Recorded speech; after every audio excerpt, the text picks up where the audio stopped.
Assalamualaikum warahmatullahi wabarakatuh. Perkenalkan, nama saya Sahrul Sulaiman.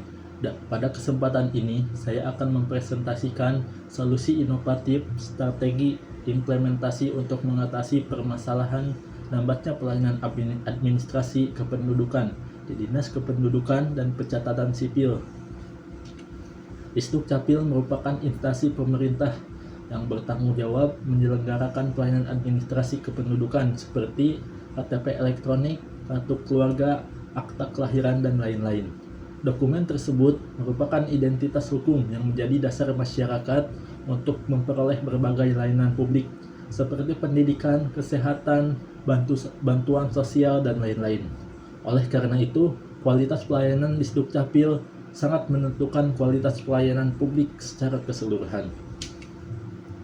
Berdasarkan analisis, masih ditemukan berbagai kendala dalam pelayanan di Disdukcapil.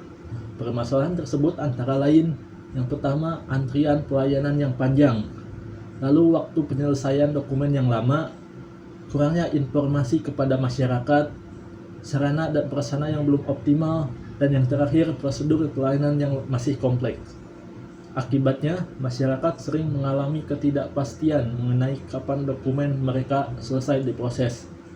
Kondisi tersebut menyebabkan menurunnya tingkat kepuasan masyarakat terhadap pelayanan pemerintah.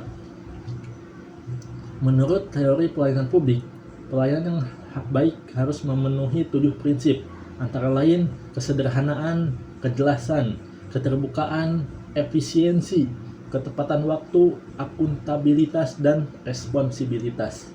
Namun, kondisi yang terjadi menunjukkan bahwa beberapa prinsip tersebut belum terlaksana secara optimal. Contohnya, ketika masyarakat harus menunggu berhari-hari untuk memperoleh dokumen, maka prinsip ketepatan waktu belum terpenuhi. Contoh lainnya, ketika masyarakat tidak memperoleh informasi yang jelas mengenai status dokumen, maka prinsip keterbukaan dan akuntabilitas belum berjalan dengan baik. Dan terakhir, ketika antrian terlalu panjang, maka prinsip efisiensi juga belum tercapai. Kualitas pelayanan publik dapat diukur melalui 5 dimensi servicewall. Pertama, tangibles atau bukti fisik. Masih ditemukan berbagai keterbatasan fasilitas pelayanan, komputer dan ruang tunggu yang kurang memadai. Lalu kedua, keandalan. Pelayanan belum mampu memberikan kepastian waktu penyelesaian dokumen. Ketiga, responsivitas atau daya tanggap. Keluhan masyarakat belum dapat ditangani secara cepat. Keempat, assurance atau jaminan. Masyarakat masih sering mengalami ketidakpastian mengenai pelayanan. Lalu yang terakhir, empati. Pelayanan belum sepenuhnya memberikan kemudahan bagi seluruh lapisan masyarakat. Oleh karena itu, diperlukan inovasi pelayanan yang mampu memperbaiki seluruh dimensi tersebut secara bersamaan. Solusi yang ditawarkan yaitu dengan menerapkan sistem pelayanan administrasi kependudukan berbasis digital terintegrasi. Sistem ini merupakan transformasi pelayanan dari model konvensional menuju model pelayanan digital yang lebih modern, cepat, dan efisien. Melalui sistem ini, masyarakat dapat mengakses layanan melalui website resmi, aplikasi mobile, portal pelayanan online, dan sistem pengaduan digital. Dengan sistem tersebut, pelayanan dapat dilakukan tanpa harus datang langsung ke kantor Disdukcapil. Sistem pelayanan digital dapat dilengkapi dengan beberapa fitur utama. Yang pertama, pendaftaran online. Masyarakat dapat mengajukan permohonan dokumen dari rumah tanpa harus datang langsung ke kantor. Lalu upload dokumen digital juga bisa dilakukan melalui rumah. Lalu tracking system, masyarakat dapat memantau proses pelayanan secara real time dari handphone melalui di rumah. Lalu yang ketiga, notifikasi otomatis. Informasi perkembangan permohonan dikirim melalui WhatsApp, SMS, atau email. Lalu sistem pengaduan online. Keluhan masyarakat dapat disampaikan secara langsung melalui aplikasi. Dan terakhir, sistem antrian elektronik yang dapat mengurangi penumpukan antrian yang panjang. Penerapan sistem tersebut sejalan dengan teori e-government. E-governance adalah pemanfaatan teknologi informasi dan komunikasi untuk meningkatkan efektivitas, efisiensi, transparansi, kualitas pelayanan pemerintahan kepada masyarakat.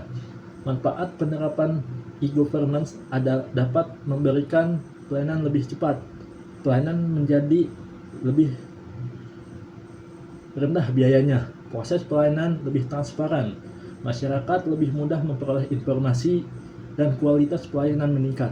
Dengan demikian, digitalisasi pelayanan bukan hanya inovasi teknologi, tetapi juga bagian dari reformasi birokrasi.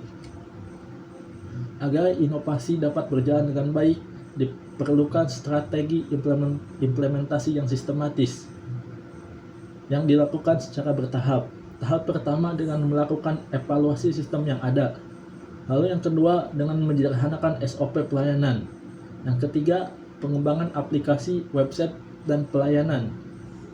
Yang keempat, penyediaan infrastruktur teknologi yang memadai. Kelima, dengan pelatihan aparatur.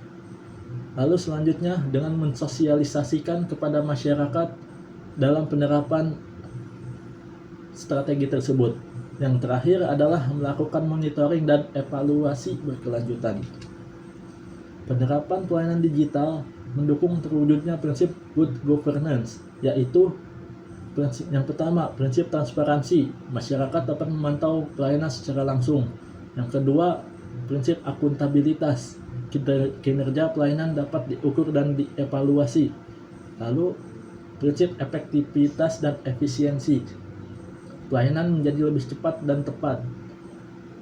Lalu, prinsip partisipasi, masyarakat dapat memberikan masukan melalui sistem pengaduan online. Dan terakhir adalah prinsip responsivitas, pemerintah lebih cepat merespon kebutuhan masyarakat. Dengan demikian, pelayanan digital menjadi instrumen penting dalam mewujudkan tata kelola pemerintahan yang baik. Transformasi digital pelayanan di Dukcapil merupakan langkah strategis untuk mewujudkan pelayanan publik yang modern, cepat, berorientasi pada kebutuhan masyarakat. Mungkin hanya itu yang bisa saya sampaikan. Kurang lebihnya mohon maaf, mohon koreksinya. Wassalamualaikum warahmatullahi wabarakatuh.